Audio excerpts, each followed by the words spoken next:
नमस्कार, मी पंजाब डक. आज आहे 14 जून 2026. मादनी या ठिकाणी आज गेलो होतो. तर त्या ठिकाणी निसर्गाचे कसे संकेत असतात तुम्हाला सांगतो. सर्वप्रथम दुष्काळ वगैरे काही पडणार नाही, तुम्हाला शेतकऱ्याला सांगतो. पाऊस येणार आहे, फक्त काय व्हायला पाऊस उशिरा म्हणजे शेवटच्या आठवड्यात येणार आहे.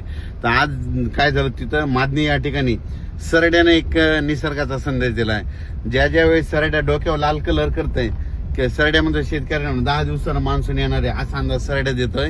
तर आज आम्ही हे स्वतः डोळ्यांनी पाहिलंय. मादनी या ठिकाणी सरड्यानं डोक्यावर देखील लाल कलर केलाय.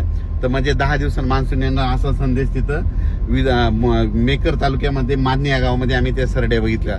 आणि त्याच्यानंतर काल एक पोस्ट फिरत आहे की जांभळीच्या झाडाला खूप जांभळं लागले, की त्यावर्षी पाऊस म्हणजे ज्या वर्षी जांभळीच्या झाडाला खूप पाऊस लागले त्या वर्षी पाऊस काय होतो, सरासरी इतका पडतो, पण परतीचा पाऊस त्या वर्षी जास्त होतो. म्हणून हे जांभळीच्या झाडाचे संकेत आहेत. म्हणून हे ते एक देखील शेतकऱ्याला सांगू इच्छितो. म्हणजे जांभळीला जांभळं खूप लागले की त्या वर्षी परतीचा पाऊस जास्त पडतो, सरासरी इतका पडतो, पण पिकं चांगले होतात, मालामाल शेतकरी होतो.